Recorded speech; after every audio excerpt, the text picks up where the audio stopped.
público haber sido bastante abundante y agradecido en todas las conferencias.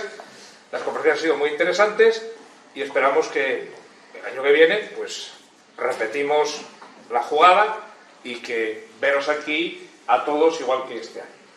Yo no voy a decir nada más de momento. Al final ya contaré alguna otra cosita. Pocas cosas. Pero bueno, son anuncios, publicidad... en fin, publicidad de la asociación. David es el que va a contaros ahora alguna cosa más. Y, por supuesto, Borja Jiménez Alfaro, que es el chico que nos va a dar hoy la charla. Bueno, buenas tardes a todos, a todas. Como ya decía Casto, hoy es el día, celebramos también el Día Mundial de los Humedales. El día propiamente dicho fue ayer, día 2 de febrero, y procuramos siempre hacer que la última charla tenga algo que ver también con esta celebración especial del Día de los Humedales. Entonces, el ciclo tenía un nexo de unión entre todas las charlas que tenía que ver con los bosques o con los árboles, aunque hubo una charla también de bosques marinos que trataba de algas, y en la última la manera de conectar un poco la vegetación, no propiamente los árboles, aunque también es verdad que hay turberas en las que hay árboles y hay un poco de bosquete, tenemos hoy la suerte de tener a Borja Jiménez Alfaro para hablarnos de un humedal, de un tipo de humedal muy especial, que son las turberas. Hay muchos tipos de humedales, todos ellos han tenido un proceso de desaparición o de desecación en todo el mundo. Más del 50% de la superficie de humedales fue desapareciendo a lo largo del siglo XX, y eso fue motivo de que ya en los años 70 se firmara el convenio Ramsar, que es el que respalda la celebración del Día de los Humedales. Y como os decía, uno de los muchos tipos de humedales, y uno muy especial además, es el de las turberas, que tenemos algunos ejemplos en Asturias muy interesantes, que seguro que Borja nos va a hablar de ello. Y bueno, pues cuando nos hablaron en la universidad de a ver quién podía encajarnos, pues nos hablaron de Borja, que es profesor titular de botánica en la Universidad de Oviedo. Además, desde hace unos 3 años es también el director científico del Jardín Botánico Atlántico de Gijón, con lo cual pues era una persona que además ya venía de haber tenido estudios y publicaciones precisamente sobre turberas. Pues bueno, era el ponente ideal para el día de hoy. Y bueno, pues aquí lo tenemos, y no me voy a enrollar más.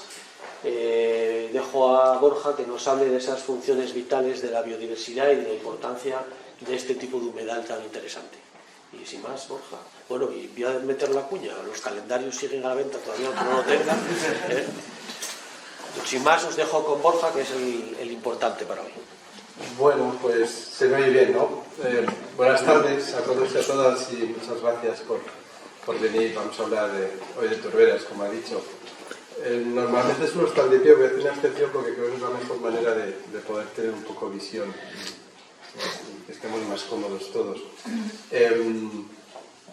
Bueno, como han dicho, yo soy profe de botánica y director científico del Jardín Botánico, y yo me dedico sobre todo a las plantas y la ecología de las plantas.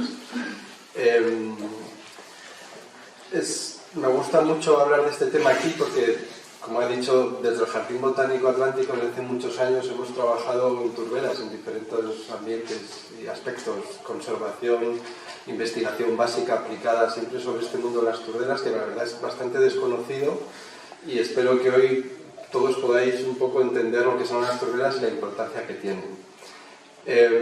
Supongo que aquí esto está movido por su forma bella, sobre todo habrá mucha gente con intereses ornitológicos, supongo, mucha gente que, ¿no?, levanten la mano, que le gustan las aves.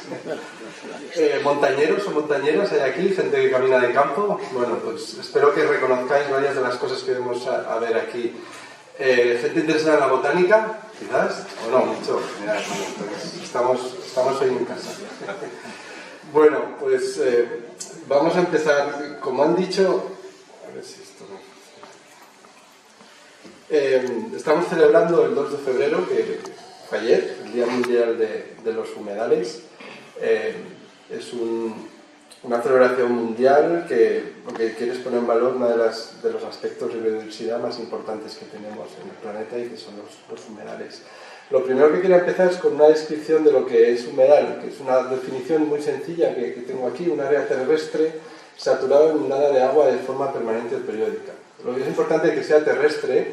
La única duda es en las zonas de costa. Ahí el criterio más o menos es las zonas intermareales o marismas, cuando la profundidad es menor de 6 metros, en marea baja, es cuando se incluye dentro de los humedales, ¿no? Para diferenciarlo de los medios marinos realmente. Entonces, cualquier zona húmeda es un humedal, es básico y sencillo, ¿no? Y si es una poza que se cubre de agua 6 meses al año y otros 6 está seco, en la zona mediterránea sobre todo, pues también es un humedal, ¿no? Porque durante el periodo húmedo pues va a tener bastantes ventajas para fauna y demás.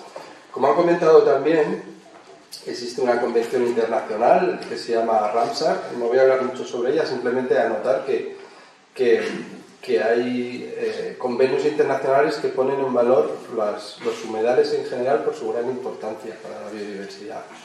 Y en especial Ramsar se ocupa de la conservación, porque así como los humedales son muy valiosos para la biodiversidad, también son, pues por diferentes motivos que vamos a ver hoy también, tienen problemas serios de persistencia y necesitan medidas de conservación, ¿no? Hay muchas. Ramsar es la línea guía, pero luego pues la que más os sonará por la Directiva Hábitats, que más o menos conserva cualquier hábitat que entra dentro del grupo de los humedales. El Ramsar lo quería poner porque hay una cosa interesante que hace una clasificación de tipos de humedales en el planeta y básicamente diferencia 3 grandes grupos, ¿no? El primero de ellos es lo que llaman humedales marinos y costeros. Dentro de este grupo se pueden diferenciar hasta 12 tipos, ¿no? Pues cualquier tipo de las marismas, zonas intermareales, zonas de costa, zonas húmedas ligadas a las playas, las dunas. Todo esto entraría dentro de este grupo de los humedales marinos y costeros, ¿no? Sobre todo zonas con aguas salobres, marismas, etc. Un ejemplo que es el que veis aquí, pues las marismas de Doñana, ¿no? No hace falta que hable y no vamos a hablar mucho de zonas costeras, pero para las aves, pues los humedales costeros son de gran interés para aves migratorias, aves que permanecen en el mismo sitio todo el año, invernantes, etc., ¿no? Yo de ornitología sé bastante poco, pero estoy seguro que todos entendéis la importancia de este tipo de humedales, ¿no? Y como digo, en todo el mundo, por hacernos una referencia, pues ese 12 que veis ahí es que existen 12 tipologías, ¿no? Por ejemplo, pues los manglares, que antes hablaba antes, pues un tipo de humedal de costas de zonas tropicales, ¿no? Que entrarían dentro de este grande grupo de humedales marinos y costeros. La ley Ramsar, la convención de Ramsar tiene en España 76 lugares, ¿no? Seleccionados como de máxima conservación. Y precisamente los dos que incluyen en Asturias son 2 rías, la ría de Villaviciosa y la ría de Neo, por sus valores naturales, biodiversidad, también avifauna, pero también importancia de hábitats, flora, etc., ¿no? Hay que decir que los puntitos que veis aquí en el mapa, que son los que entran en la ley Ramsar internacional, son como los pata negra, ¿no? Los que se están haciendo unas pues, iniciativas de conservación más duras, pero luego hay muchos más humedales que también están protegidos, principalmente por la Directiva Hábitats de la Unión Europea y automáticamente por las comunidades autónomas, ¿vale? Entonces estos puntos que veis aquí son los humedales de referencia a las tablas de Daimiel, muchas lagunas de Andalucía y bueno, por reflejar también la ría de Leo y la ría de Villaviciosa y por sus valores naturales. No vamos a hablar más de zonas costeras, vamos a entrar un poco donde juegan las turberas, que es en el siguiente tipo, que es el que se denomina, según Ramsar, los humedales interiores. Los humedales interiores, veis, es el 20, refleja que según la Convención Ramsar Internacional hay 20 tipologías de humedales interiores, y aquí pues lagunas, lagos, charcas y el mundo de las turberas, que es lo que vamos a hablar hoy. Quería poner esta foto porque también es una de las joyas de la corona de los humedales que tenemos en en este caso en Asturias, la laguna de Reconcos, no sé si alguien ha estado, en Cangas de Narcea. Es un sitio maravilloso, un entorno de brezales, una laguna de origen glacial. Y es muy interesante esta planta que veis, que parece un nenúfar, que veis en primer plano, veis la hojita redonda, ¿no? Y realmente es un nenúfar, ¿no? Un nenúfar muy curioso, se llama Nenúfar humirum luteum, y es un nenúfar donde vive la especie principalmente es en el norte de Europa, en Escandinavia y zonas de Siberia y demás. Y la única población conocida en la península ibérica es justo en esta laguna de Reconcos, cerca de Izariegos y por ahí, ¿no? O sea que es una laguna relativamente pequeña, una charca casi 2000 metros de altitud, donde resulta que aparece una especie de óptimo boreal, en este caso una planta, que vive ahí. No se sabe muy bien por qué, hay como dos hipótesis, una que es un refugio, que era más común en la época de las glaciaciones y se ha quedado ahí, vamos a ver otro ejemplo luego, o también hay hipótesis más, experimentales, que es que pudo haber pasado un ave, un pájaro migratorio en algún momento, hace cientos o miles de años, y trajo alguna semilla, ¿no? Yo esa segunda versión lo veo un poco más difícil porque los frutos de este nenúfar son bastante gordos, pero bueno, podría ser un ave grande, ¿no? Pero en cualquier caso es una especie de óptimo en Escandinavia, digamos, y que resulta que está aquí en la laguna de Reconcos, ¿no? Es uno de los ejemplos de cómo estos humedales, sobre todo en zonas frías y de montaña, son capaces de ser refugio para especies que tienen un óptimo de otros climas y que están refugiadas aquí gracias al agua y las condiciones más o menos estables que han tenido durante miles de años. Yo voy a hablar sobre todo de plantas, pero igual que esto hay muchos más ejemplos también de plantas o de pues bueno, el tritón alpino, ¿no? Pues donde vive el tritón alpino, pues en este tipo de charcas y humedales de montaña, ¿no? Y podemos hablar de microorganismos y de otros seres vivos que únicamente los vamos a encontrar en estas charcas de montaña, ¿no? Pues es uno de estos ejemplos de humedales interiores. Este es otro mapita, y aquí veis como ya es un poco más generoso que el anterior y es un visor, ahí está la web, pues podéis verlo, hay varios visores de este tipo en el Ministerio o en páginas web diversas, y podéis ver como hay muchos puntitos azules, y eso reflejan pues humedales de interés, humedales de interior principalmente. Y ya os adelanto que muchos de esos puntitos que veis ahí son lagos, charcas y también son turberas. Y en muchos casos son charcas de montaña o lagos de montaña que están rodeados de un tipo de hábitat que es el que entra dentro de este grupo de turberas que vamos a ver hoy, ¿no?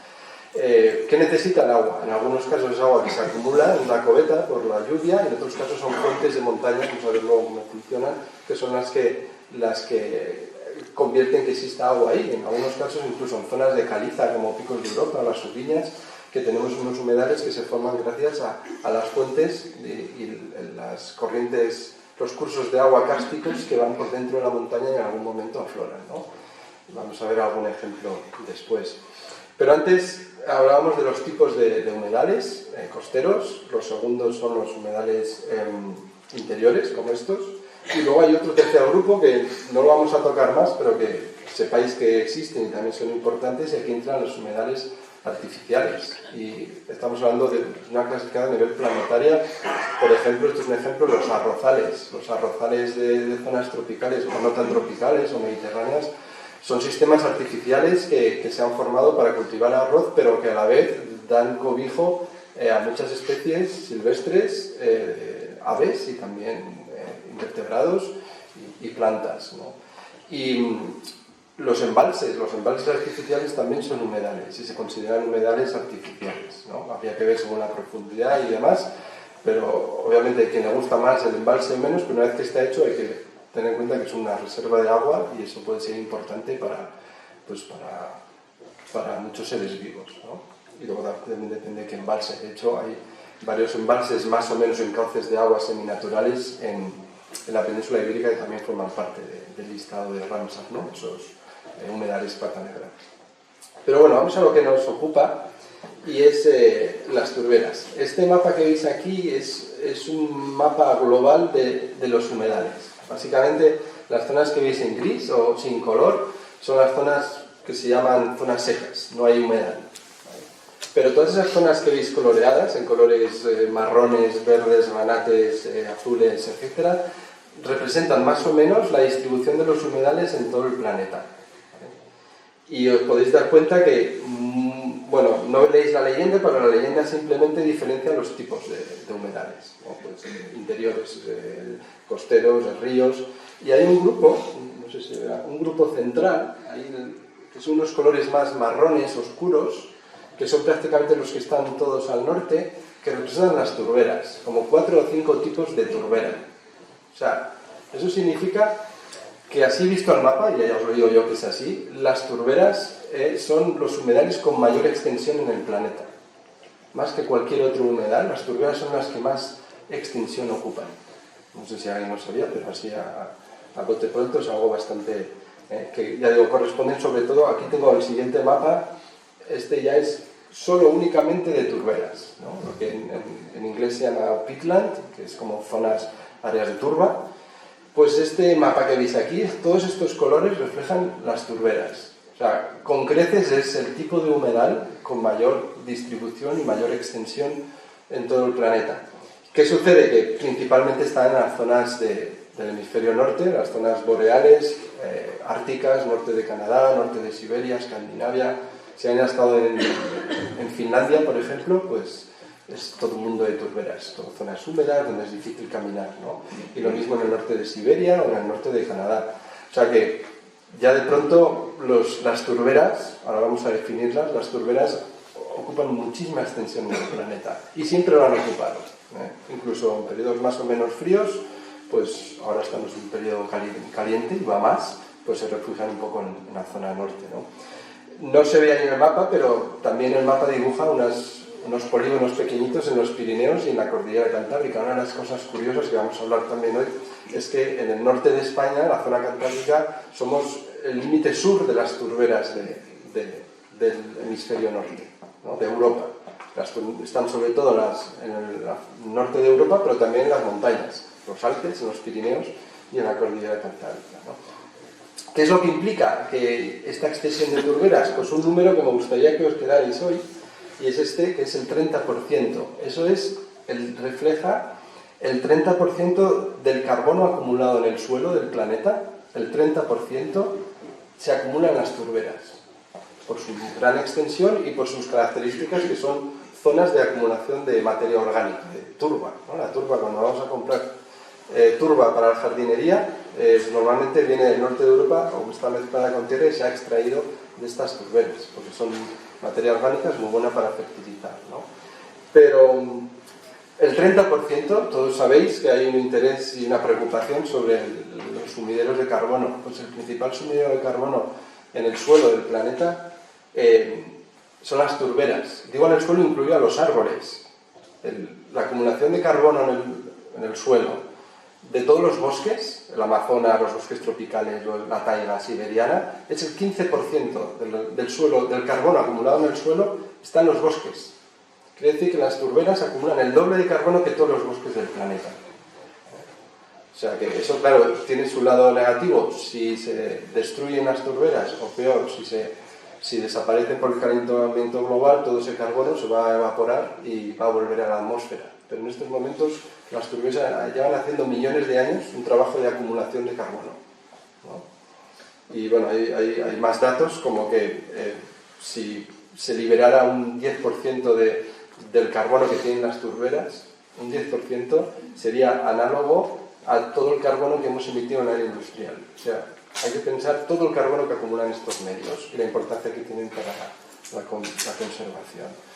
Este gráfico representa más o menos lo mismo, no quiero extenderme, pero si veis aquí los humedales, el segundo, los circulitos verdes de abajo reflejan, cuanto más grandes, más carbono en el suelo, ¿no? Ya veis que wetlands, que son los humedales, es el tipo de ecosistema del planeta que más carbono acumula y además en el suelo. Y el resto son otros tipos de ecosistemas, como bosques, etc. Pues bien, dentro de estos humedales, precisamente, las turberas son las que más, porque son las que más extensión tienen. Por lo mismo son los ecosistemas que más carbono acumulan. Vamos a ir un poquito a entender las turberas desde casa, ¿no? Desde nuestra zona de trabajo, de confort, la zona cantábrica, y veis un mapa, veis esos puntitos azules que veía antes, y podéis reconocer cómo hay muchos puntos que reflejan humedales de interés, sobre todo en la costa, sobre todo pues, son marismas, pero también algunas turberas, y en la cordillera cantábrica, lagos, charcas, lagunas y turberas que están muchas veces asociadas a los lagos y los lagos y las charcas, ¿no? Pues bien, antes de nada hay que definir, ¿no?, lo que es una turbera, porque no es fácil, y ahora entramos en un terreno un poco farragoso, pero creo que lo vamos a entender.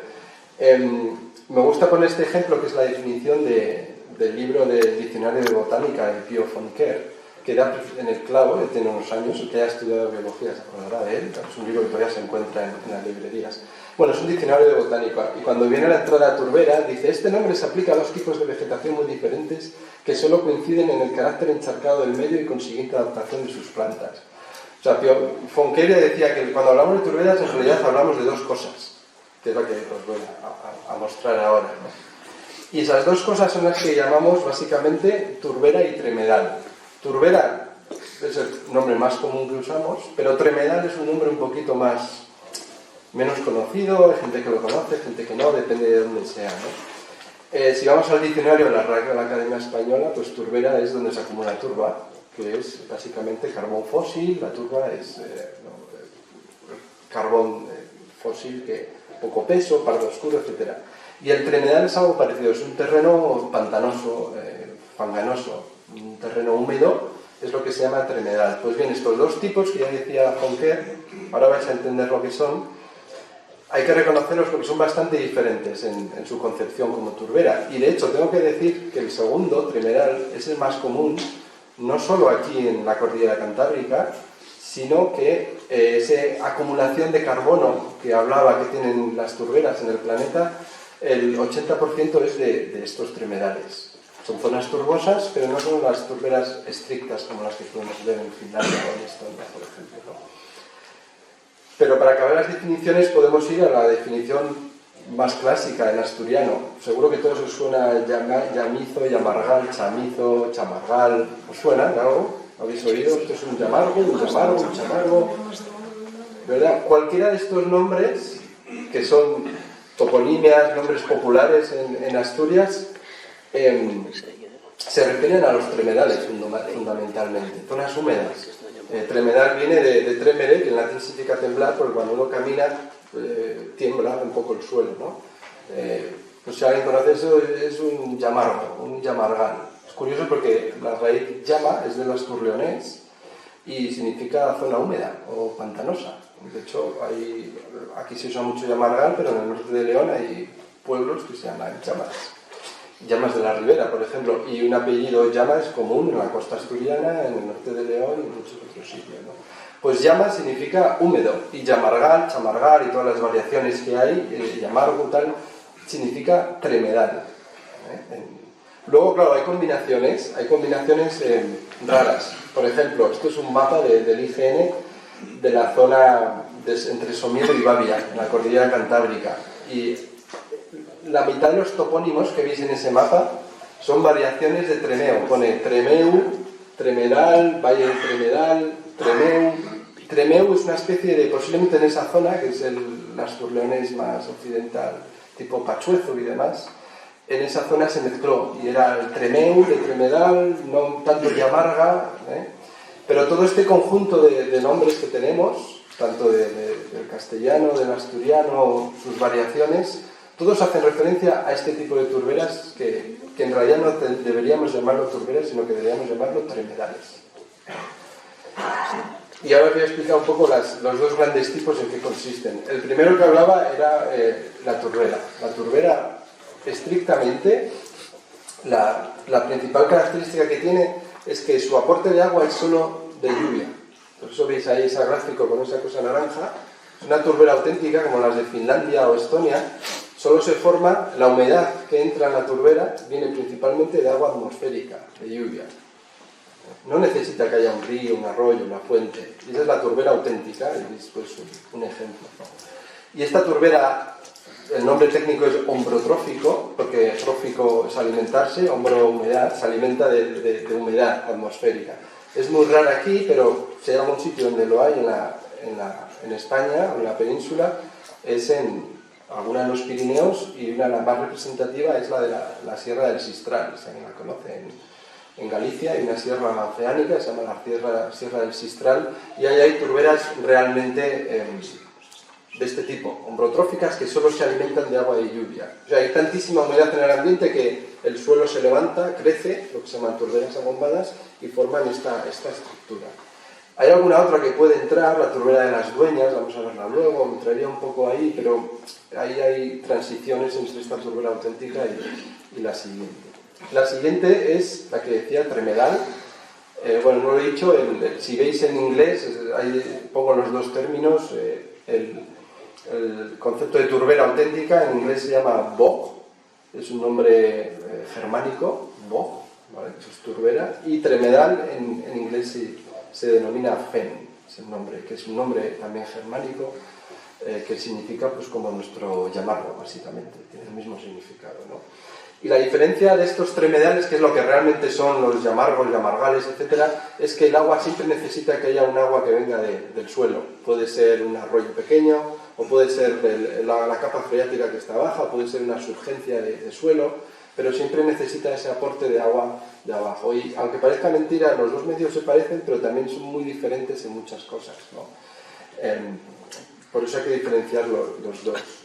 A modo de curiosidad, y hablando del lenguaje, esta es una tabla, no sé si la veréis, un poco fea, que hicimos hace unos años.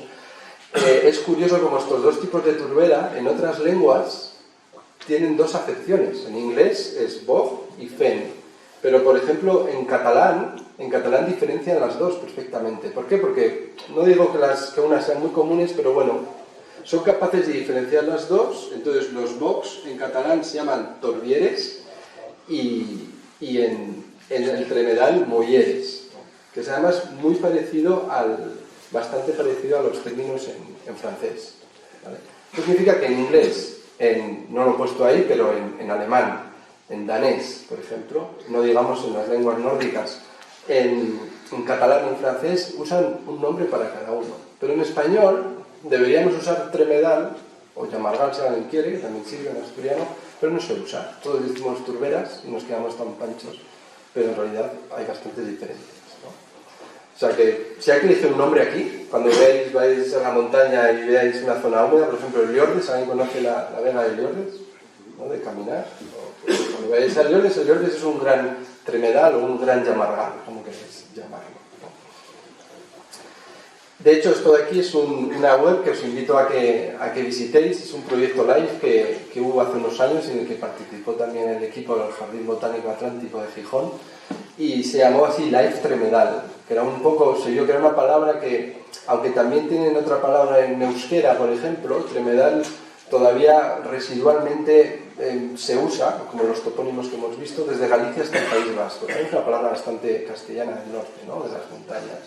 Entonces usó esa palabra para reflejar la importancia de este tipo de medios, ¿no? Pues en esa web de Live Tremedal hay información, documentación sobre las turberas, localización de los tremedales más interesantes del norte de Europa, y son 4 documentos en el que se explica todo sobre la conservación y la necesidad de conservación de estos medios, ¿no? Ahora vamos a ver unos ejemplos de los dos tipos, como digo, los bogs y los fens.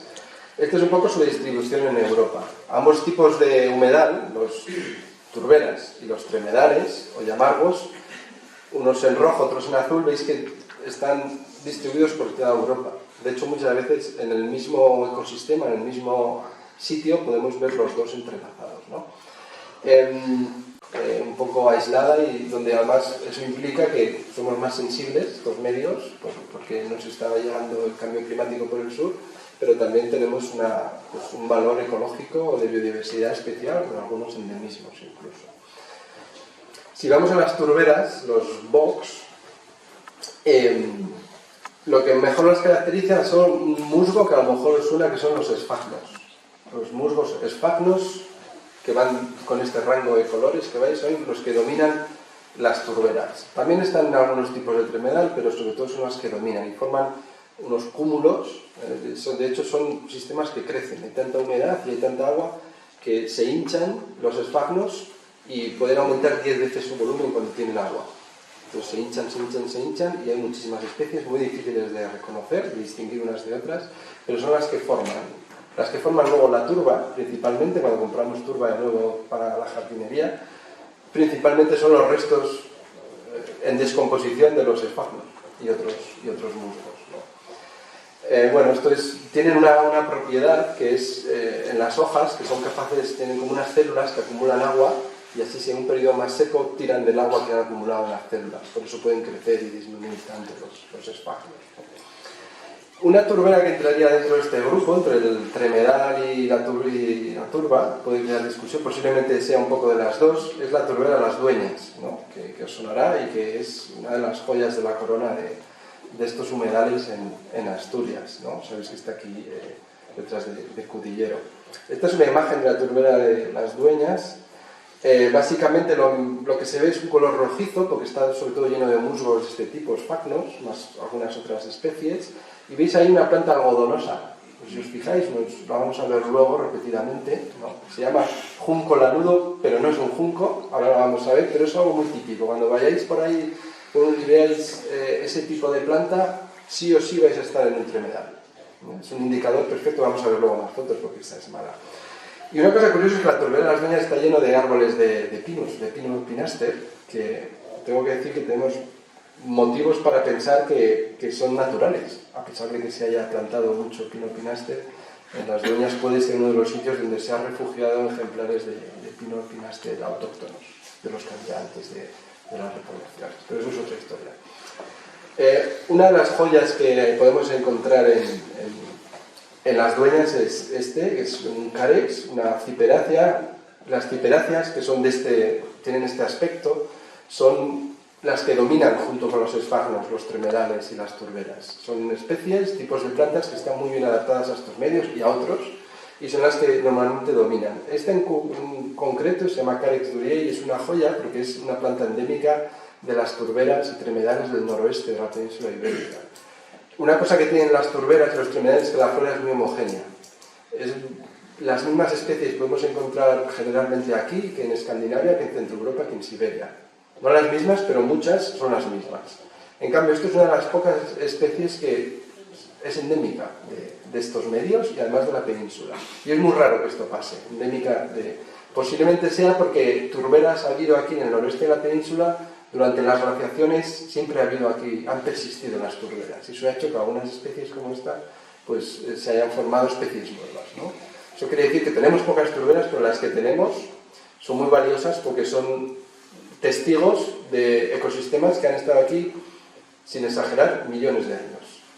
De hecho, durante las glaciaciones, posiblemente toda la costa, la zona que ahora es agua, había muchísimas turberas en esta zona de la península. Otro ejemplo, pues para sacar pecho en la zona cantábrica, es este brezo que se llama Erica macayana. Es un brezo típico atlántico, también endémico prácticamente del norte de la península, muy particular y que vive muy bien en los tremedales y brezales con turbosos, turbosos que se llaman, ¿no? Transiciones entre los brezales y las turberas. Otras plantas típicas de turberas son estas, que son las atrapamoscas, que os sonará, que son los del género Drosera, y son lo que comúnmente se llaman plantas carnívoras. Tengo que decir que lo de carnívoro hay que verlo un poco entre comillas. O sea, no son plantas que se alimentan de bichos. Es verdad que algunos sí se zampan, pero no necesitan obligatoriamente, ¿no? El tema de estas plantas carnívoras es que una cosa que tienen las turberas y los tremedales, que son medios muy pobres, el nitrógeno y el fósforo, que sabéis que es necesario para las plantas, son todos medios muy pobres. Entonces, aunque estas plantas hagan fotosíntesis, digamos que no les da, que no les llega. Entonces, estas estrategias que tienen para capturar insectos, los insectos los capturan con un pegamento, digamos, que tienen en las hojas adaptadas, y la mosquita que se queda ahí, pues se muere y se va deshaciendo. No es que se la coma, es que tiene unas enzimas especiales que van deshaciendo al insecto. Y lo que le aporta es un aporte de nitrógeno. Es como un aperitivo más para ayudar a esa falta de nitrógeno que tienen esos medios. O sea que sí que se alimentan de insectos, pero es una cosa, digamos, complementaria. Tampoco, si no les das ningún insecto, no sé, pero supongo que aguantarán. Tenemos sobre todo 3 especies, hay 2 de atrapamoscas que veis, son plantas que siempre gustan, también tienen varios usos medicinales. Y una de las características que tiene es que estas droseras, estas atrapamoscas, solo viven en turberas o medios turbosos, únicamente. Como muchas, de hecho la mayor parte de las plantas que viven en turberas y tremedales solo viven ahí. No es como, pues en un bosque encontramos plantas de bosque y plantas que están en el bosque o fuera, ¿no? El 90% de las plantas que viven en estos medios, turberas y tremedales, por sus condiciones ecológicas, solo viven allí. Muchas de las fotos que vamos a ver ahora solo son especies que viven ahí, no pueden vivir en otro sitio. Eso es otra razón por la que es importante, ¿no? Estos medios. Bueno, es otro tipo de drosera. Erica tetralix, perdón. Erica tetralix es otro brezo, lo quería poner porque su nombre vulgar es brezo de turbera.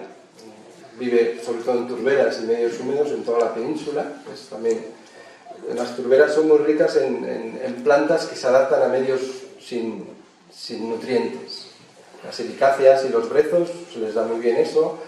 Familias como las que incluyen a las droseras y otras plantas carnívoras también. O sea, son especies que tienen que aguantar unas condiciones muy duras, porque las turberas, al no tener casi oxígeno, no tienen nutrientes disponibles, ¿no? Bueno, este es el proceso de acumulación de turba. Aquí ahora ya no sucede, como vamos a ver algún ejemplo, pero las turberas generalmente lo que vemos a nivel del suelo es 1 o 2 metros, pero luego pueden tener hasta 15-20 metros de profundidad con turba acumulada durante miles de años, ¿no? Incluso más. Este es uno de los juncos lanudos que hablaba, es uno de los más raros, se llama Eriophorum, es el género que incluye todos estos juncos lanudos, que son también ciperáceas, como la planta que vimos antes. Se llaman juncos porque popularmente están en zonas húmedas, recuerdan a los juncos, pero estrictamente no son juncos, ¿no? Y son estas flores algodonosas que llaman mucho la atención. Esta en concreto también una especie muy específica, también boreal, que aquí tenemos solo en ciertas zonas de la montaña cantábrica. Aquí entramos ya en los tremedales, pero en los ácidos, una cosa que no comenté, de estos 2 grupos que tenemos las turberas y los tremedales o yamargales. Dentro de los turberas tienen unos suelos muy ácidos, ¿no? Súper ácidos, un 3 o un 4 de pH, que es lo más ácido que se puede tener en el suelo, ¿no? En cambio los tremedales tienen un gradiente, podemos encontrar yamargales con pHs ácidos, y entonces lo que va a pasar es que vamos a tener más esfagnos, como los que estamos de fondo, o podemos tener todo lo contrario, unos yamargales que están en zonas de calizas, que a mí son los que más hemos estudiado, los que más me gustan, y vamos a ver ahora, ¿no? Son todos yamargales porque tienen esas condiciones de que acumulan agua, son ricos en musgos, etc., ¿no? Pero hay las especies que vamos a encontrar, que son siempre especialistas, van a cambiar un poco desde los suelos ácidos hasta los suelos de pH más altos, ¿no? Algunas plantas que conocemos, pues el árnica, no sé si supongo que os suena a todos el árnica, una planta medicinal que todavía se usa, ¿no? Pues árnica montana, que vemos aquí esta flor, este capítulo amarillo de esta flor, de esta especie, el árnica, su lugar preferente, digamos, donde más vive, donde en el estado silvestre mejor la vamos a encontrar, son en medios turbosos, medios de tremedales y otros medios asociados, ¿no? El problema que hay en estos medios, de hecho hay una variedad de esta especie que es la variedad atlántica, que es el árnica que hay aquí en el noroeste de la península. Pues bien, el árnica vive principalmente en estos tremedales que estamos hablando, ¿no? ¿Qué sucede? Que en el campo muchos de estos tremedales están sometidos a mucho impacto, ¿no? Ahí vemos un ejemplo. Claro, ¿qué sucede? Cordillera Cantábrica, verano, hace calor, hay ganado. ¿Dónde va el ganado cuando hace calor? Donde hay agua. ¿Y donde hay agua? ¿Qué son? Fuentes de tremedales, de yamargales. Entonces, un impacto ganadero siempre lo ha habido, no tiene mayor problema, pero cuando el impacto ganadero es demasiado fuerte, ¿no?, que es algo que es más reciente, antes no lo había tan fuerte en el mismo sitio, acaba desapareciendo ese sistema.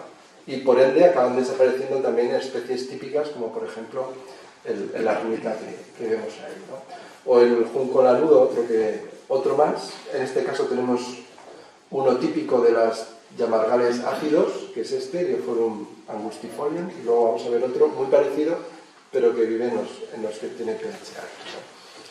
Otro ejemplo, la turbera de Comella, si la conocéis, está en Picos de Europa, que es una foto aérea. En este caso es principalmente un tremedal, porque si os fijáis hay un reguero, ¿no? De montaña, hay un arroyo, y a lo largo de ese arroyo se forma la capa freática, está muy alta y se forma un sistema húmedo. Es el típico llamargo de libro. Es verdad que si no hay ganado y se abandona, empiezan a crecer los musgos y hay zonas en las que ese crecimiento es más de humedad ambiental y puede formar estas microturberas, ¿no? Pero principalmente es un tremedal, un llamargal, y tiene pues las especies típicas. Aquí lo que tenemos es un problema de uso, digamos, de impacto ganadero, como digo, un impacto normal y sostenible. Cuando hay demasiada carga ganadera, estas especies aguantan mucho, pero llega un momento que, sobre todo con los caballos, que ya el pisoteo pues las carga, ¿no? Otra planta típica, esta se llama Parnassia palustris. En este caso es una planta que puede estar en prácticamente cualquier tipo de tremedal, sea cual sea el pH. Me gusta particularmente, tiene un nombre muy bonito, Parnassia, que viene del monte Parnaso en Grecia, al lado del Golfo de Corintio, y allí tengo que decir que allí mismo he visto yo esta especie, o sea que supongo que la pondría porque alguien la encontró allí, ¿no? Pero viene de ese monte. Y es una de las especies que prácticamente solo viven en estos ambientes, ¿no? Como estamos viendo muchas, también para que veáis que aunque en extensión las turberas y los tremedales ocupan poco, en realidad están llenos de especies que solo viven ahí. Y estoy hablando de plantas, pero también hay invertebrados, y no digamos algas y otro tipo que también viven ahí, aparte de la labor que hacen de acumular carbono. Una de las joyas de la corona es esto es Peñauviña, vista desde la zona de Mieres. Sí, es Peñauviña. El macizo de Ubiña, vamos a decir. Eso es el puerto de Río Frío. ¿No? ¿No te cuadra? ¿Eh? Es la turbera que comentaste antes de Liordes. No, se parece mucho, es que engaña. Luego vas a ver, es que me gusta que te equivoques ahí, porque se parece mucho a Liordes. De hecho, la foto confunde, pero no es el Liordes. Es cuando vas desde Casamieres y subes hacia las Ubiñas, pasas por ahí y es un complejo muy parecido a Liordes, y veis todas esas manchas que hay abajo, ese valle, tiene un color marrón, y eso se lo dan unos musgos que se llaman musgos marrones, que son como los esfagnos, pero que solo viven en las turberas de caliza. Y eso que veis allí posiblemente lleva allí miles de años aguantando, y cuando llegáis allí vais a ver todo plantas típicas de tremedales, de llamargos, pero en este caso de fuentes de calizas. Y ahí cambia un poco la cosa, porque el agua que viene de dentro de la montaña sale cargada de carbonatos, agua de magnesio, y eso hace que las especies que encontremos ahí sean un poco diferentes. Cuando estamos en Ubiñas, Picos de Europa, o los Mampodres, estos macizos calcáreos de la cordillera, no hay prácticamente agua, pero si el que es montañero lo sabe, cuando vais por allí muchas veces encontráis fuentes y a veces encontráis estos llamargales. Pues estos llamargales son un tipo de turberas, que son los que llamamos tremedales o llamargales, y que también tienen unas especies muy interesantes, ¿no? Un ejemplo, el más típico es esto es otro musgo que se llama Palustriella, y veis un poco diferente al de antes, se llaman musgos marrones, se llama Commutata de apellido, porque este musgo lo que hace es las fuentes carbonatadas, el carbonato que sale lo va incrustando y lo va acumulando, y al final va formando una piedra que todos conocéis, que se llama el travertino. La piedra de travertino es lo que viene de la acumulación de carbonatos en este musgo en fuentes carbonatadas asociadas a los tremedales. Un ejemplo, una de las plantas joya de Asturias, que es el Centaurium somedanum, una planta endémica de Somiedo, solo crece donde se han formado esos carbonatos con ese musgo. Aquí veis algunos ejemplos en Tobas o en la Malva, si veis a la Malva de Somiedo, todas las fuentes están formadas por este musgo, ¿no? Pues asociado a esas fuentes, como veis ahí arriba a la izquierda, esos son llamargales de Somiedo, ahí podéis ver esas manchas más claras, son manchas de este tipo de llamargales, ¿no? Otro ejemplo, aquí en un entorno forestal, pues lo que sucedía antes cuando no había impacto humano es que en estos picos de Europa todo era bosque, pero había zonas, huequitos dentro del bosque, o a veces dentro, donde el suelo, como hay agua, no se asientan los árboles. Entonces, ¿qué tenemos? Pues estos yamargales. Y aquí veis el otro junco lanudo. Os digo que cuando vayáis por el campo y veáis este junco lanudo por ahí, sabéis que estáis en un yamargal. Y todas las especies que encontréis ahí van a ser típicas de estos medios y muy valiosos, y son medios a conservar. Otra cosa interesante es eso que veis ahí abajo a la derecha, es un caracolillo. Una de las cosas que tienen estos tremedales calcáreos es que son ricos en caracoles. Unos caracoles pequeñitos, como un tercio de lo que viene a ser un bígaro, más o menos, que solo viven en estos tremedales, porque estos tremedales están formados por fuentes de calizas, y los caracoles usan el carbonato del agua para hacerse la casa, hacerse la concha. Y hay especies relictas, especies súper interesantes, incluso especies endémicas que solo viven en estos medios, y que además luego se dispersan por las aves muchas veces. Y de hecho tenemos unos colegas de la República Checa que son especialistas de los caracoles que viven en los yamargales de caliza. Pero es un mundo y hay muchas especies de interés, etc. Orquídeas, pues una orquídea muy típica de estos yamargales de caliza es Epipactis palustris, una especie bastante rara y muy singular, ¿no? Y ya antes, para ir terminando, quería hablar un poco de conservación de estos medios.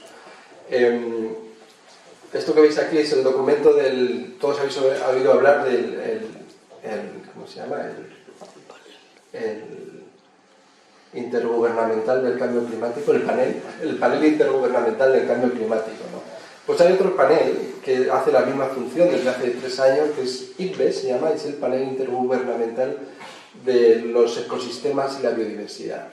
¿Por qué es importante? Porque digamos que el cambio climático es muy importante, en términos de biodiversidad tiene sus efectos, pero el principal efecto negativo sobre la biodiversidad en estos momentos, más que el cambio climático, es el impacto sobre los ecosistemas. Entonces, siempre hablamos del cambio climático, yo creo que ya está asumido, salvo por algunos, pero hay que hablar del impacto directo que tienen los ecosistemas. Este es quizás uno de los mayores impactos que tienen los tremedales. Esto es un ejemplo que dice el IPBES, lo que veis ahí es una evaluación que hacen, y básicamente viene a decir que la conservación de la biodiversidad de las turberas y tremedales ha ido decreciendo con el tiempo, mucho, y ahora más o menos se ha estabilizado un poco, pero se ha reducido mucho la extensión de las turberas en general, ¿no? ¿Y por qué? Pues este gráfico muy complejo se reduce en 3 cosas. ¿Cuáles son las principales causas de pérdida de biodiversidad? Ya que hablamos en general, la biodiversidad en general. Según estudios recientes, el principal cambio es el cambio de uso del suelo, zonas que han pasado a terrenos agrícolas, por ejemplo. El segundo es la explotación directa, deforestación o lo que sea. Y el tercero, el cambio climático. Hay más especies invasoras, pero los 3 principales son estos. Y esto lo pongo porque afecta a la biodiversidad, pero es que afecta principalmente a las turberas. Vamos a ver un ejemplo de cada muy sencillo, ¿no? Cambios de uso del suelo, pues ganadería, agricultura, aquí menos, son ejemplos de aquí de la cordillera, eso sí que es el Liordes, pero en el norte de Europa, en el centro de Europa, una gran parte de las zonas de los humedales, tipo turbera y tremedales, simplemente han pasado a zonas agrícolas. Incluso en zonas de Escandinavia lo que han hecho es drenar para quitar el agua de las turberas y convertir ese suelo en suelo agrícola. Ese es, seguro, el principal problema que han tenido las turberas en todo el mundo. Han decrecido, han desaparecido porque han pasado a zona agrícola. En nuestro caso un poco menos, pero aquí tenemos un ejemplo de picos de Europa, en torno cerca del cable, en Liébana. Y es muy común, ahí veis el junco lanudo, ese que decía, es muy común que se hayan desaparecido para ganar zonas de prados de siega. Todavía hay muchos prados de siega que el yamargal no se siega, pero casi, ¿no? Entonces hay muchos prados de siega que han ganado, digamos, terreno al yamargal, pero no del todo, porque ahí hay una fuente, entonces, pues, ¿no? Los paisanos han estado siempre luchando yamargal y demás, ¿no? Pero es quizás de este cambio de uso del suelo el que más nos afecta aquí. Pero luego la explotación. Esto es una versión de mí hace 18 años, creo. en la zona de Roñanzas, cerca de Cantabria y por ahí, sabéis que todavía se explota en Cantabria hasta hace muy poco la turba. Y aquí en el este de la zona de Llanes se explotaba. Se empezó a explotar, ya veis, esto es una turbera del entorno de Llanes, y hace años empezaban a escarbar. Claro, aquí no hay tanto como en Escandinavia, pero unos cuantos metros hay, ¿no?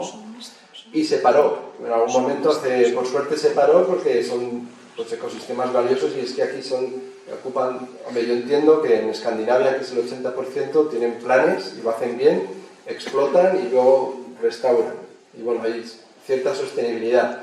Pero aquí, con lo poco que ocupan estos medios, pues, no hay discusión. No se puede, porque no es el sitio para explotar turba, ¿no? Pero esto es un ejemplo de aquí, ¿no? Que se explotaba hasta hace bien poco. Y el tercer caso, ya es el último, es el cambio climático. Y aquí sí que pongo un ejemplo. Esto es la Vega de Llordes en primavera, ¿no? Y es un buen ejemplo de cómo el clima afecta, ¿no? La Vega de Llordes es un tremedal, un llamargal de calizas, y tiene especies muy interesantes que han resistido aquí, ¿no? Que solo están en los Alpes, y aquí un par de poblaciones. Y aquí podemos ver en la Vega de Llordes cómo funcionan estos llamargales de caliza. Y funcionan así: el agua de lluvia llega y se acumula en la montaña, por dentro de la montaña. Entonces lo que hace el agua de lluvia es los torrentes que no vemos, porque el cástico hace que los ríos subterráneos vayan por la montaña, van acumulando carbonatos y se van acumulando. ¿Qué sucede? Que luego en verano, bueno, todo el año, pero sobre todo en verano, ese agua sale por las fuentes. Son fuentes naturales, son manantiales. Y eso que se ve en la Vega de Llordes ahí, que son charcas y fuentes, son todo fuentes que vienen de la montaña. ¿Qué sucede? Cuando vamos un poco al sur, en la zona mediterránea, las montañas no acumulan suficiente agua y no hay llamargales. Pero aquí en la cordillera cantábrica estamos en el extremo sur, donde llueve lo suficiente para que el agua se infiltre en la montaña, y en verano haya un aporte continuo de agua. Estas fuentes no se secan nunca. Incluso uno se piensa que se ha secado, pero la capa freática está abajo dando humedad a las plantas, ¿no? Y es el ejemplo clásico, que aquí lo vemos en el Llordes. ¿Qué sucede? Que ese agua que viene es muy fría. El Llordes es muy frío, pero si estamos en el Llordes en verano, el agua que sale de la montaña es muy fría, y ahí encontramos plantas como esta, una de mis favoritas de estos medios, que es Svertia perennis. Hay algunas plantas que están adaptadas y solo viven ahí. Puede hacer 35 grados fuera, pero el agüita de la turbera, el agüita de la fuente sale fría, solo se va a la montaña y el agua sale fría, ¿no? Y eso permite que estas especies consigan aguantar. Y son especies como esta que solo viven en estos medios, únicamente, ¿no? Hemos puesto muchos ejemplos. Esta se llama Svertia perennis. Svertia, S-W-E, Svertia. Y sigue siendo el Llordes. Los sistemas de este tipo son complejos. Hay una zona cerca del arroyo, hay zonas dominadas por esos musgos que hablábamos antes, hay pequeñas charquitas, como esta que vemos aquí, esto sigue siendo el Llordes, y forman estos complejos que son de gran valor ecológico y refugio de especies, ¿no? Otro ejemplo, el ejemplo por excelencia, es este sauce que veis aquí. Se llama Salix astata, y esto es un ejemplo claro de refugio glacial. O sea, esta especie que veis aquí es un sauce enano que solo vive en los bordes de los llamargales de caliza. Es bastante común en las montañas de Escandinavia, y luego solo vive en los Alpes, en las Dolomitas. Si suena a las montañas de las Dolomitas, podemos encontrar este sauce, y en el Llordes. Y en el Pirineo, en el Valle de Arán también del Pirineo. Y dos poblaciones en Sierra Nevada. La cordillera cantábrica solo está aquí. Una especie que le gusta el frío boreal, digamos, frío alpino, y aquí solo consigue subsistir en el Llordes, porque es un sitio frío, y se dan estas condiciones de ese agua permanente, ¿no? Si se secara un día el Llordes, esperemos que no, de verdad, pues aguantaría poco, ¿no? Lo que podría. De hecho, hicimos un trabajo hace unos años, ya para terminar, comparando esta C que veis a la derecha. Esto es como un panel que muestra la temperatura, y lo que vimos básicamente es que nuestra población de Llordes está en la zona más caliente. O sea, hemos comparado la temperatura de todo el área de distribución de este sauce enano, y hemos visto que con la temperatura registrada del aire está justo en la zona más cálida de toda Europa. O sea, está subsistiendo lo que llamamos un relicto, es una especie de óptimo Es un poco como el urogallo. El urogallo es una especie de óptimo boreal que está aquí refugiado en los bosques cantábricos como puede, ¿no? Allá en la sombrica. Pues esto es lo mismo. Es un sauce que está aquí refugiado en este medio porque es el que te corresponde. Pero en la cordillera no hay más que esto, ¿no? Y ya sí, para terminar, esto sería un poco el efecto de, en este caso, es una especie totalmente en peligro de extinción. De hecho, nosotros hemos determinado que este sauce está extinguido funcionalmente, que se llama. Solo hay hembras. Si alguien se acuerda del bucardo, que era la cabra montesa que quedó en el Pirineo, solo quedó una hembra y se murió, pues es lo mismo. Solo hay hembras, no se pueden reproducir, la diversidad genética es muy baja, está prácticamente en extinción, ¿no? ¿Por qué? Quizás le tocaba una planta articoalpina que aquí, bueno, a lo mejor se va a extinguir igual dentro de 2000 años, ¿no? Pero un poco le ha acelerado pues, el cambio climático antropogénico, el exceso de ganadería en el Llordes, que cuando solo había vacas está bien, pero el exceso de caballos ha destrozado bastante el medio y bueno, ahí está. Y ya para terminar, un ejemplo, nos hemos ido a la cordillera cantábrica, pero volviendo otra vez a las zonas boreales, una de las zonas con mayor peligro de turberas, si recordáis esos mapas que veíamos antes de la extensión de las turberas en Siberia y en Escandinavia, gran parte de las turberas del planeta que acumulan todo ese carbono son turberas de permafrost. Si os suena este término, son ecosistemas que tienen el suelo congelado. ¿Cuál es el problema? Que la mayor parte de los centroemedales, de hecho, del planeta, en Siberia, en Escandinavia, en Canadá, que están en permafrost, el permafrost tiene que estar siempre a menos de -2 grados centígrados, básicamente, por definición, tiene que estar congelado, pero con el agua más o menos viene a ser -2 grados. ¿Qué está pasando? Que el calentamiento global, poco a poco, pues está calentándolo. Si eso deja de estar congelado, empieza a calentar, empieza a evaporar y todo ese carbono acumulado empieza a liberarse. Y es quizás uno de los principales problemas serios que hay en torno a las turberas. Pues lo que decía antes, si se empieza a liberar el carbono en las turberas, con que se libere un 10% ya va a ser el mismo carbono que hemos liberado en la era industrial. O sea, es mucho, ¿no? No va a ser tan rápido porque todas esas cosas tienen matices, pero es un riesgo serio. Bueno, hay un ejemplo de un libro y cuando busquéis turberas hay documentales sobre el problema del descongelamiento del permafrost y sobre todo el efecto de todo ese carbono que se va a liberar, que insisto, que acumulan más carbono que todos los bosques del planeta. Mira que hay bosques, ¿eh? El Amazonas, nada comparado, la mitad del carbono que acumulan las turberas. Bueno, una hora casi. Con esto terminado. Espero que hayáis aprendido un pelín más sobre este mundo y muchas gracias por la atención. Si alguien tiene alguna consulta, algún comentario. Bueno, muchísimas gracias por la explicación maravillosa. Muchísimas gracias a Marbella por acordarse de las turberas, que eso siempre son menos conocidas y son tan maravillosas. Me gustaría, no mencionaste la turbera de Gacimera en Sommier. No quiero decir.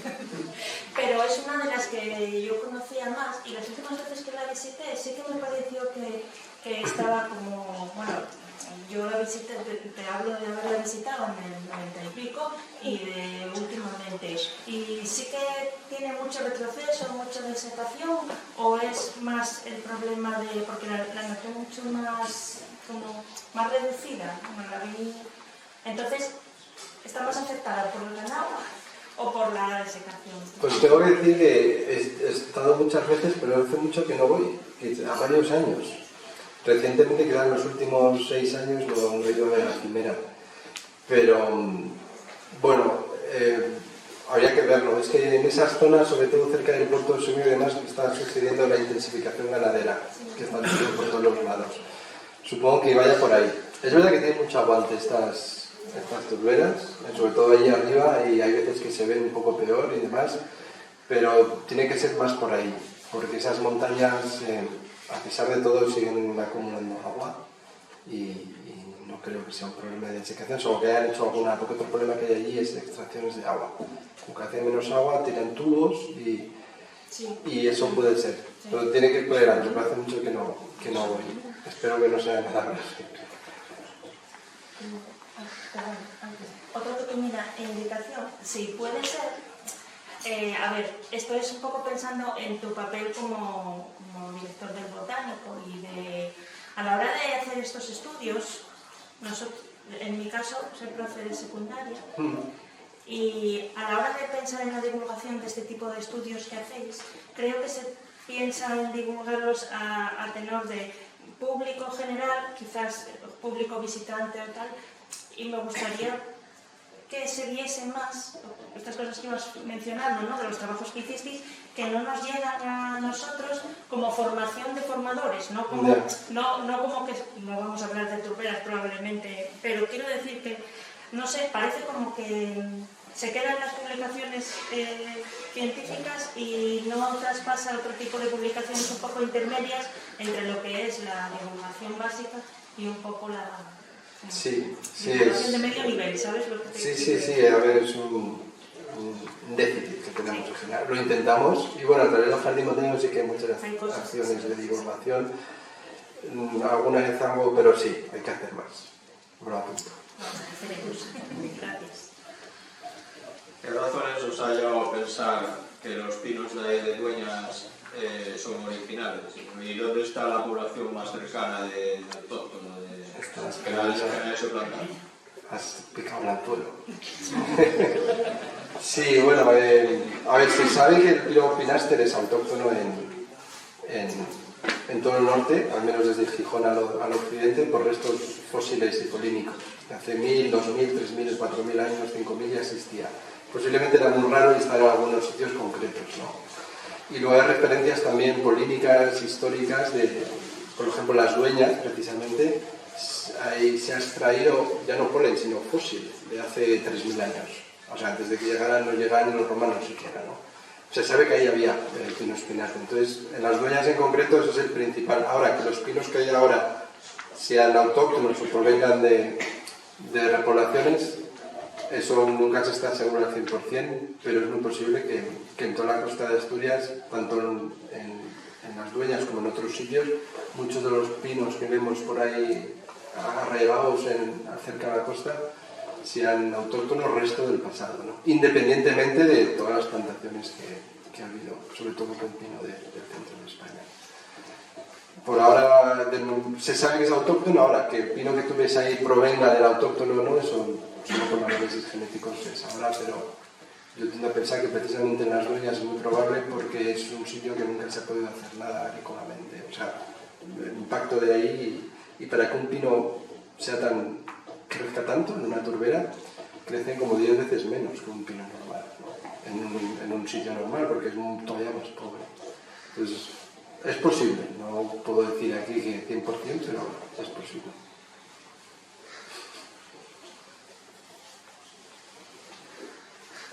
Hablando de las Dueñas, os han preguntado, no sé si, bueno, hace unos meses, hace poco, salió un proyecto que quieren hacer un polígono industrial en Riallo y que se va a meter en las Dueñas, en la turbera, y ampliar la zona polideportiva de las Dueñas que tienen allí. ¿Os han comentado algo? O sea, ¿sabéis algo de ese futuro proyecto que quieren hacer allí? Porque se van a cargar, porque parece ser que van a ocupar parte de la turbera. No sé nada, pero debería ser difícil porque sea cual sea el tipo de turbera que se quiera asignar a las Dueñas, va a ser hábitat de la directiva estrictamente protegido. Y además incluso las Dueñas creo que tienen alguna figura en el Principado. Monumento natural. O sea, yo lo veo ahora que justo sea en un borde que tal, a lo mejor alguien pues... pero en principio lo veo muy difícil, incluso a ver, en otros sitios, aunque sea hábitat, nadie lo ve, ¿no? Porque no todo el mundo conoce estos medios, pero la turbera de las Dueñas dudo mucho que se haga y cualquier persona hay que estar atentos. No lo hago, pero no sabía nada. Y otra pregunta más. Cuando hablabas del cambio de uso y de la ganadería, por ejemplo, en picos o en las uviñas, somielo, habéis estudiado lo que es, ahora tenemos mucha vaca y mucho caballo, y lo que es toda la riciella, por X motivos, no voy a levantar aquí polémicas, ha ido para menos. Eso ¿tú crees que ese cambio desde la reciella al ganado mayor está influyendo ya no solo en las turberas, en lo que es el pasto de alta montaña?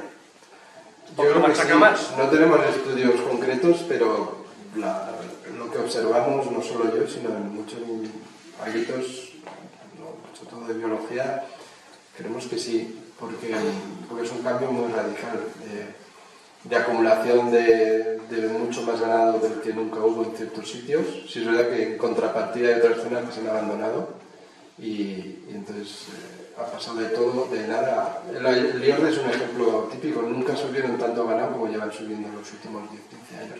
Y antes, eso lo sabemos, antes estaba controlado, digamos. Iban, no iba mucho y estaban menos, ahora cuando llega la temporada meten mucho más ganado que nunca, incluyendo muchos caballos, y lo dejan ahí 2 o 3 meses y se van, y luego van a recogerlo. Y ese tipo de uso nunca ha sucedido. Antes era mucho más controlado. Había más ganadería, pero más extensiva. Ahora hay menos, pero está concentradísima en ciertos lugares.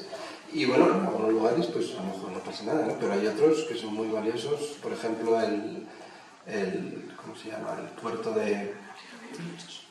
Sí, o en Picos. El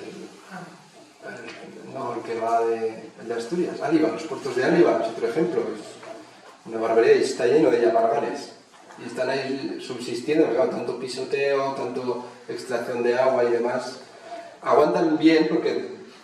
A ver, naturalmente, antes de que llegasen los humanos, estos medios, el ganado silvestre también iba ahí a pisar y a comer, ¿no? A beber, digamos, pero no tanto como ahora, ¿no?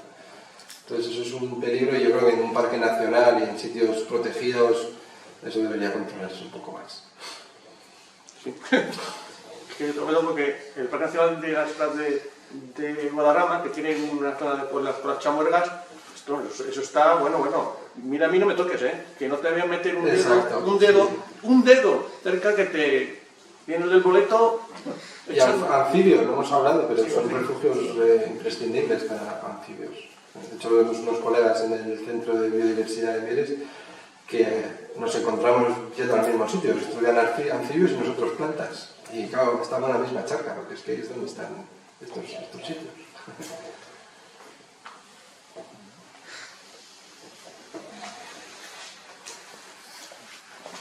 No sé si hay alguien más, que nos hemos pasado un poco el tiempo. ¿Una pregunta más? Nada. Pues nada, como siempre, muchas gracias por la charla y también daros las gracias a toda la gente que ha asistido tanto hoy como el resto de días y esperamos repetir y veros el año que viene, como todos los años. Nada más, muchas gracias.